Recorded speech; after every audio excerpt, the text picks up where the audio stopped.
Why would a woman choose to walk to a well alone, in the heat of the day? Perhaps because the well was quieter then. Perhaps because silence was easier than the whispers of the village. She came carrying an empty water jar, expecting nothing more than another ordinary journey for water. But beside Jacob's well sat a stranger, Jesus. He had been traveling through Samaria, and when the woman approached, he simply said, "Give me a drink."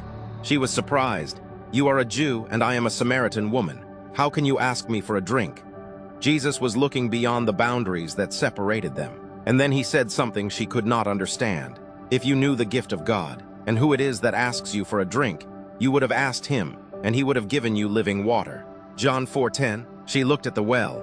There was no bucket in his hands. She was thinking about the water beneath her feet. Jesus was speaking about a thirst much deeper than the body could ever feel. She still did not understand. Then Jesus asked her about her husband. "I have no husband," she replied. Jesus already knew her story. He knew about the 5 husbands who had been part of her past. He knew about the man she was with now. Yet he did not turn away. He simply continued speaking with her. The conversation moved from her personal life to something much greater. She began speaking about worship. Her people worshipped on one mountain. The Jews worshipped in Jerusalem. So where was the right place to worship God? Jesus answered, "The true worshipers will worship the Father in spirit and truth." John 4:23. The woman listened. She had come for water, but the conversation had taken her somewhere she had not expected to go. Then she spoke about the Messiah, the one who was to come, the one who would reveal the truth. And Jesus gave her an answer that changed everything. "I am he, the one who is speaking with you." John 4:26. For a moment, everything changed. She had come to the well expecting an ordinary day. Instead, she had encountered someone who knew her past, understood her present, and yet continued to speak with her. Then she left her water jar behind. She ran back toward the village.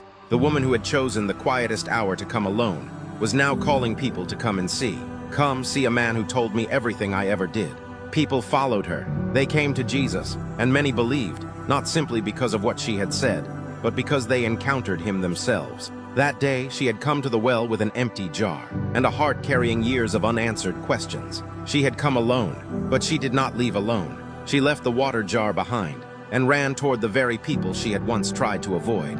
Not because her past had suddenly disappeared, not because every question in her life had been answered, but because she had encountered someone who had looked into her life completely, and still spoken to her with truth and grace. The woman who came quietly to the well was now the one telling others where they could find Jesus. She had gone looking for water. She found something deeper. She had come carrying a jar. She returned carrying a story. And perhaps that is the beauty of this encounter. Sometimes we arrive at a place thinking we know what we need, only to discover that God has been waiting there to give us something far greater. She came for the water of the well. She left having heard about the living water, and the jar she left behind became a quiet reminder. Some encounters with Christ do not simply change the moment.